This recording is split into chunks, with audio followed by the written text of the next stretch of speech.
Hello everybody, welcome to game number 1 on this best of 3 series between Terror Incognita and ichbineinkonto, who I'm just going to call Konto for the rest of this game.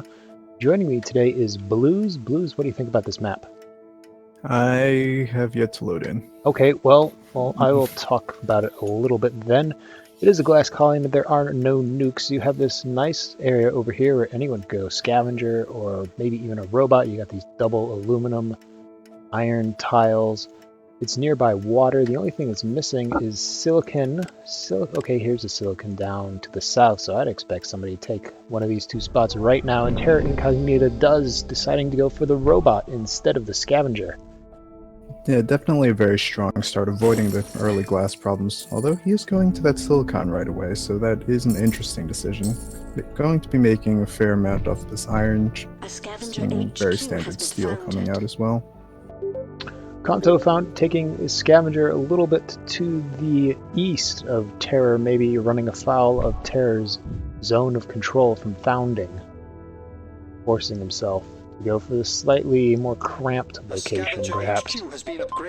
But there is definitely some unprotected carbon that could have been taken a bit closer to the water. It would have been, I guess, more difficult with the aluminum still being protected, but otherwise this does feel like a bit of a weird found. I don't think he noticed the water directly to his east because there is a high tile.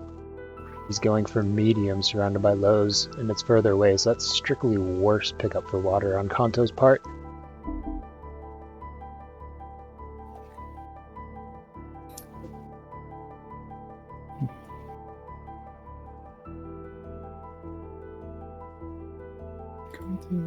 Meanwhile, still with a lot of claims left unused. Not sure what he's planning on. Yeah, he is picking up that high water all the way to the east. He did cancel out medium water. Going immediately into some... Nope, thinking better about going into some wind turbines. They decided to go for 3 in a row. Definitely seems like a big overcommitment with power only at this $80-something and only one office. This is going to take a long time to pay off, even with low debt. Scraping together this expensive glass is just going to be very difficult. Yeah, it's especially as glass continues to rise rather sharply. One of his wind turbines is overloaded, and that actually might help Konto a little bit, as it will make his move into power not crash the power price so quickly. He is, however, sitting at 0 cash and resources at hand, while Terror has 13k, has the upgrade to HQ3 whenever he wants it, he takes it. Gonna move immediately into more steel. That will help Konto's power play, but also claiming a geotherm. It has been interesting him choosing to go into all this steel instead of maybe a very simple move into solar panels with his silicon available. Maybe looking to just save that up for a move into glass, except glass keeps some natural surpluses on glass, which Konto is really glad to see. Konto, like you said, is finally making a little bit of money, 97 a second since Terror mutinied that wind turbine, but now it's back in Konto's hands, making 272 a second off of power. There's enough demand right now that power is sort of holding flat. So power might actually work for Konto a little bit here. Still slower than you'd like. At this claim auction also just going to make things even more awkward. At any point, Terror could let it go and really shut down Konto, or if Konto stops spitting, Terror gets a nice cheap claim. If I'm Konto, I might have stopped at 16 just to get the power money, because right now I bet Terror's going to let him take it for 18. Yeah, that seems like a very solid decision. Konto does have the option of, doing this move out of carbon into some food. Although it is strange that he scrapped out the high instead of the medium, but... Yeah, that's definitely a mistake right there. My guess is he's doing that because he does have enough for the upgrade in carbon anytime now, but he'll want that for the next HQ level. Only moving into one farm, doesn't have enough money to put up the second farm. might have been better to move into electrolysis reactors simply because A, they're making more, B, he has carbon and aluminum to put them up, doesn't have to struggle to buy this glass. Right. The only real upside to farms is that they consume less power, but that, with so much debt still to pay through, that's not really going to be a major concern, I don't think. Well, Terra's geotherm is finally up, so and gooned, it's going to start crashing the price of power, so looks like Kanto will pay through his debt and maybe a little bit more, and then he'll be left with 3 worthless tiles for a long time. Does manage to scrape through to HQ3, which means he's very much still in this. Grabbing a bit more water, probably looking to get into, these electrolysis reactors. Yeah, the good thing for Kanto is Terror has sort of stalled out here on HQ3, and Kanto is within 5k of Terror Incognita despite being behind him for so long. Goes for a freeze. Terror responds in kind with a power surge.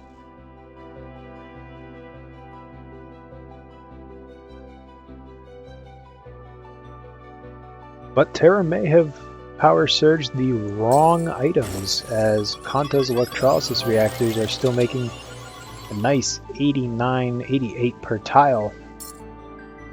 Right, and even to go further than that, Terra is also moving into these reactors, so keeping those shut down keeps that market a bit healthier. It doesn't make much sense to move for the farms instead.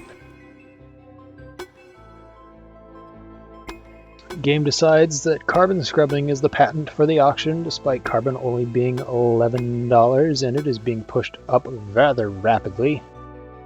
20k, which it looks like Terra will let Kanto take it. Right, with no nukes available and so much good carbon around, that seems perfectly fair to let go. Probably even lower than that. Yeah, 20 seems like a little bit of an overcommitment to that, but we shall see.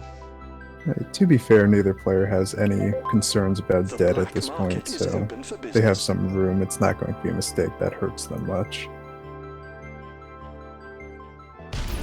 Now, Kanto using that black market cooldown, immediately freezing Terror's electrolysis reactors just as they're about to come back online. I do wonder about the choice of using the EMP instead of the power surge. Now, the power surge keeps the reactors both frozen for longer, and the steel and the mines weren't really doing much anyway. Not to mention this power surge would have been slightly cheaper.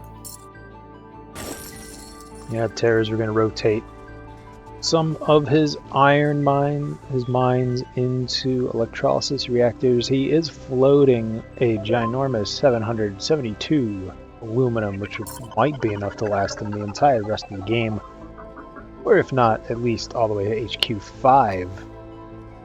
Iron's really low. If I were Terra, I'd buy up a little bit of iron right here so Kanto can't play with the price on me too much. But you could say the same about Kanto and carbon, as he is no longer in any carbon.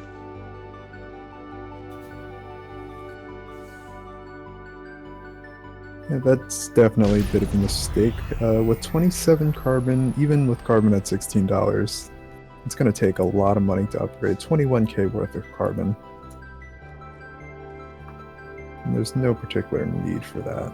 Yeah, carbon scrubbing only helps with the production buildings. It does not help with any upgrades for any newer players that might be watching this stream. Terror is the first to HQ4 on Sol 4 940, a little bit of a delayed upgrade considering how fast he got to HQ3. Right, also a bit of a weird set of moves, scrapping out of the reactors right before upgrading. New building is available. Reactors aren't doing much, he will want to transition them, but just didn't make a ton of sense. Hacker Array, interesting auction. 6k, okay, Terror did notice it. How much would you think you'd value this particular building at this point, Blues? Hack arrays are always just really difficult to value. 24 is perfectly fair. This I don't seems a know little about bit excessive. 36. Yeah. Both players do have markets that they can pretty easily hack. Sold. I'm definitely happy with that going for 40k instead of continuing to get pushed. Yeah, well, 48k would have started putting Terror into some amount of trouble.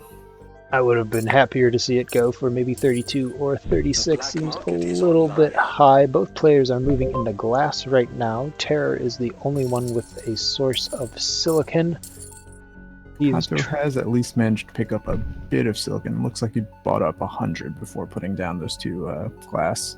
Yeah, Terror also, well, I don't think he bought into it that much. He has 400 in the bank. Yeah, that's just from pulling it in from the start of the game. It's a bit of an aggressive move taking that immediately, but it's one that made some amount of sense.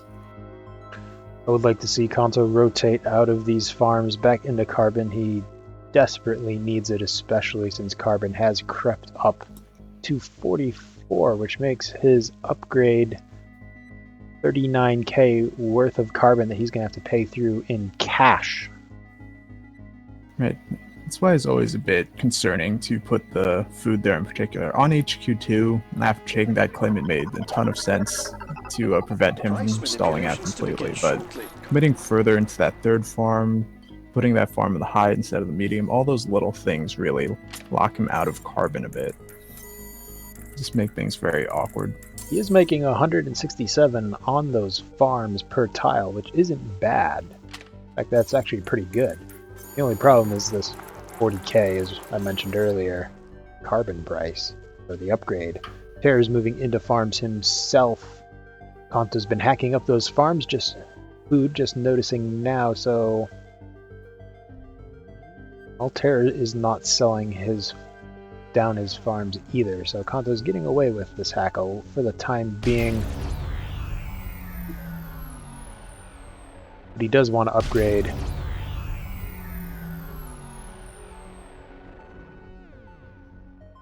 EMP is going on each other's farms, which is interesting considering that the power surges are 4.5k for Kanto, 7k for Terror.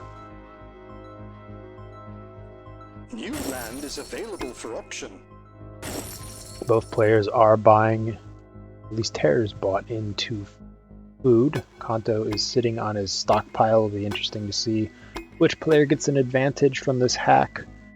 Assuming, yes, Terror does have that hacker array spied, which is one of the big downsides of auction hacker arrays. Everyone knows that they're a hacker array. Right, unless you're packing something where there's no possible response, then you always have to be mindful that you are probably being watched. 20k pickup in debt for this high carbon tile. Kanto is at 113k debt and climbing both.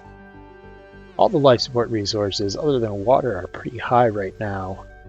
Part of that's the hacking going on from the food, and I'm not quite sure who got the better of that. Sell. I believe it was Terror. I think so too.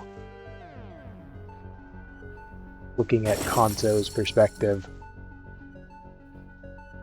Puts Terror in a really good position to start pushing onto Kanto's stock. He is getting very close to this buy. Kanto does have enough to defend himself, but he's already in the C rating, already an HQ level behind. Right, 56k on hand. Unfortunately, he needs 54. Now 49k worth of carbon. He really needed to switch these farms back into carbon tiles, as we mentioned multiple times already. Now in D debt. Managed to dip into the D debt before the interest tick. Never fun. That was a $37,000, well, 38,000 rounding up interest tick that Kanto just got. He takes the upgrade, spending all his cash, and this is going to be game one to Terror Incognita. I'm relatively certain. There does have a Okay, no, he bought into his stock. I missed that. He'll finish this momentarily and take game number 1 in the series.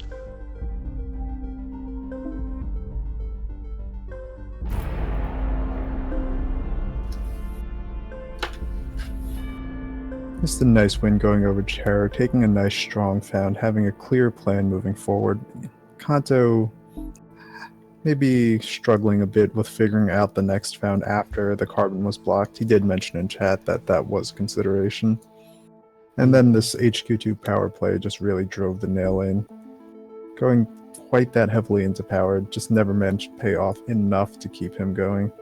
Well, he did pay off all of his debt, and then he picked up that, what was it, 18k claim for the auction. So, and then put him right back into debt. Let's see, we should be able to see auctions on here somewhere. I always forget.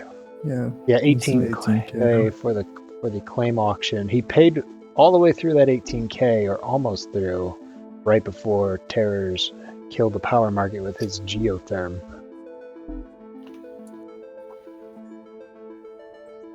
Now, even without that claim auction, it would have been an extra 18k of worth of cash, but I'm not sure it ends up being quite that big a deal. Just because he does still have those 3 claims committed to the wind, he doesn't get that extra claim.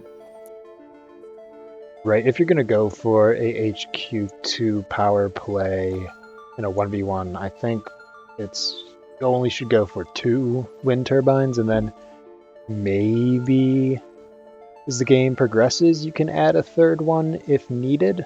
That's kind of my thoughts on that. Now, Right. In general, I just wouldn't really feel comfortable committing 3 remote claims to wind. Right. There was a time when Terror stalled out in HQ4, which looked like a possibility for Kanto to come back, but a little bit too focused on keeping those farms online.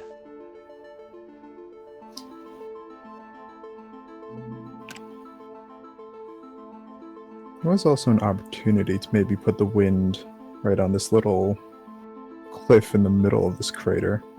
Yeah, have 2 nice wind turbines, easily transition them. There are pirates, but I don't think you worry too much about them.